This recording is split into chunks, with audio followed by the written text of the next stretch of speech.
نحمده ونصلي على رسوله الكريم اما بعد فاعوذ بالله من الشیطان الرجیم بسم اللہ الرحمن الرحیم رب اشرح لي صدری ويسر لي امری واحلل عقدۃ من لسانی یفقهوا قولی آمین یا رب العالمین۔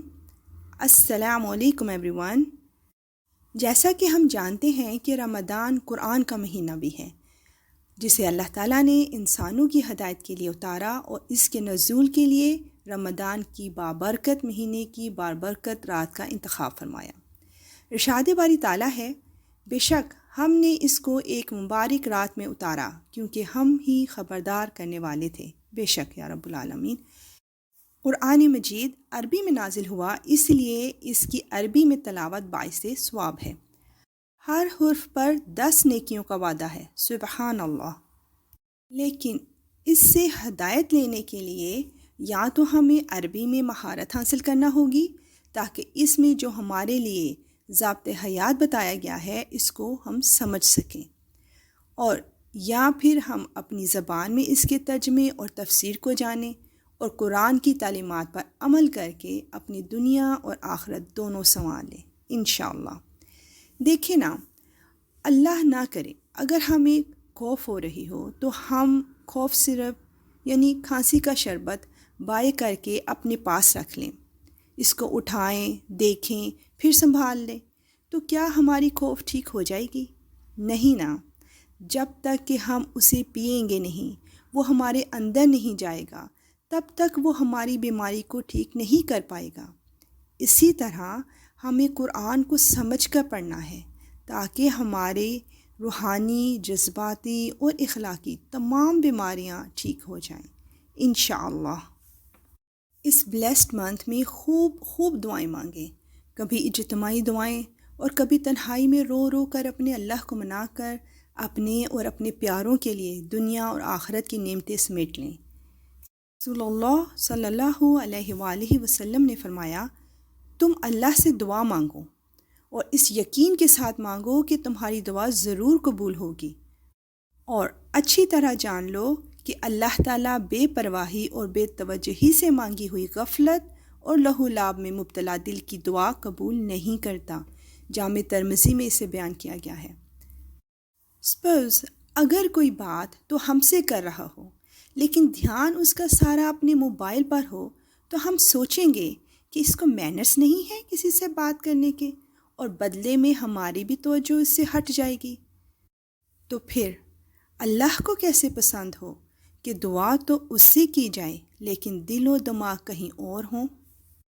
بندہ مومن اللہ کے ذکر سے کبھی غافل نہیں ہوتا، وہ ہر موقع پر اپنے رب کو یاد کرتا ہے، خاص طور پر رمضان میں جب وہ روزے سے ہوتا ہے تو اس کا دل اللہ کی طرف زیادہ مائل رہتا ہے۔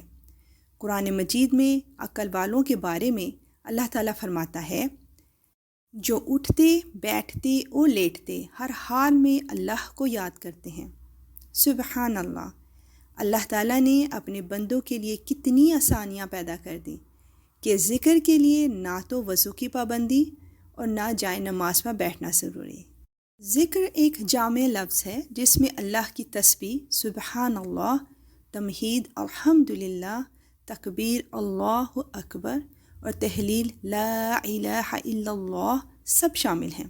اس کے علاوہ چند اذکار یہ بھی ہیں، سبحان اللہ و بحمدہ، اللہ پاک ہے اور اسی کی تعریف ہے، بے شک سبحان اللہ والحمد للہ ولا الہ الا اللہ واللہ اکبر، اللہ پاک ہے، تمام تعریف اللہ ہی کے لیے ہے، اللہ کے سوا کوئی معبود برحق نہیں ہے، اور اللہ سب سے بڑا ہے، بے شک یا رب العالمین۔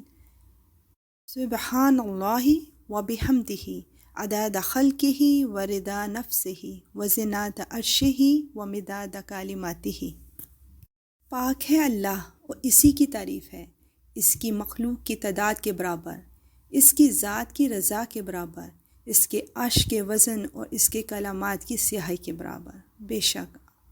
نیکسٹ ون از لا الہ الا اللہ وحدہ لا شریک لہ لہ الملک و لہ الحمد وہو علی کل شیء قدیر، اللہ کے سوا کوئی معبود نہیں، وہ اکیلا ہے، اس کا کوئی شریک نہیں، اس کے لیے بادشاہت ہے اور اسی کے لیے سب تعریف ہے، اور وہ ہر چیز پر قدرت رکھنے والا ہے، بے شک یا رب العالمین۔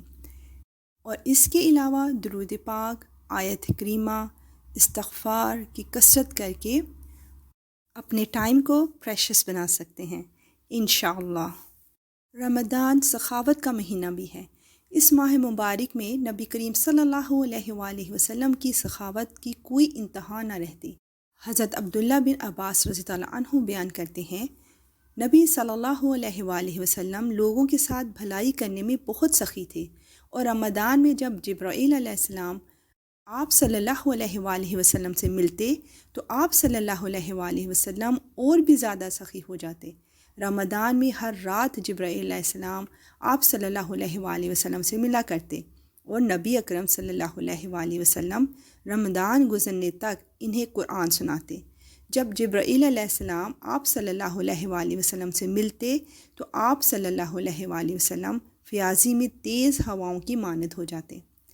اس حدیث سے یہ بات سامنے آتی ہے کہ نبی صلی اللہ علیہ وآلہ وسلم رمضان میں باقی تمام سال کی نسبت زیادہ صدقہ و خیرات کرتے، اور اس صدقہ کا فائدہ ہر ایک کو پہنچاتے۔ جس طرح تیز ہوا ہر جگہ پہنچ جاتی ہے، اسی طرح ہمیں بھی چاہیے کہ اس ماہ میں زیادہ سے زیادہ خرچ کریں، اور یاد رکھیں کہ صدقہ کرنے سے مال کم نہیں ہوتا، بلکہ اللہ تعالیٰ اس کا اجر کئی گنا بڑھا دیتا ہے۔ اور جب مال اہل و عیال، رشتہ داروں، غریبوں، مساکین اور ضرورت مندوں پر خرچ ہوگا تو اس سے باہمی تعلقات بھی اچھے ہوں گے۔ اسے کہتے ہیں سونے پہ سہاگا۔ ہمارا سوہنا رب بھی راضی اور اس کے بندے بھی راضی، سبحان اللہ۔ اس کے علاوہ مساجد کی تعمیر و ترقی، مسافر خانوں کے قیام، پینے کے صاف پانی کا انتظام کروانا، ہاسپٹلس میں ویل چیئرز کا انتظام کروانا، کسی غریب کے دوائیوں کا، پڑھائی کا، یا بچوں کی شادی کے اخراجات میں مدد دینا وغیرہ وغیرہ، یہ سب صدقے جاریہ میں آتے ہیں۔ اور فی سبیل اللہ خرچ کیے جانے والے مال کو اللہ تعالیٰ اپنے ذمہ قرض شمار کرتے ہیں، اللہ اکبر۔ اور اگر زکوٰۃ واجب الادا ہو تو نفلی صدقات سے پہلے فرض ادا کریں، اور یاد رہے کہ اچھی بات اور مسکرانا بھی صدقہ ہے۔ رمضان وہ مہینہ ہے جس میں بہت ساری عبادات کو جمع کر دیا گیا۔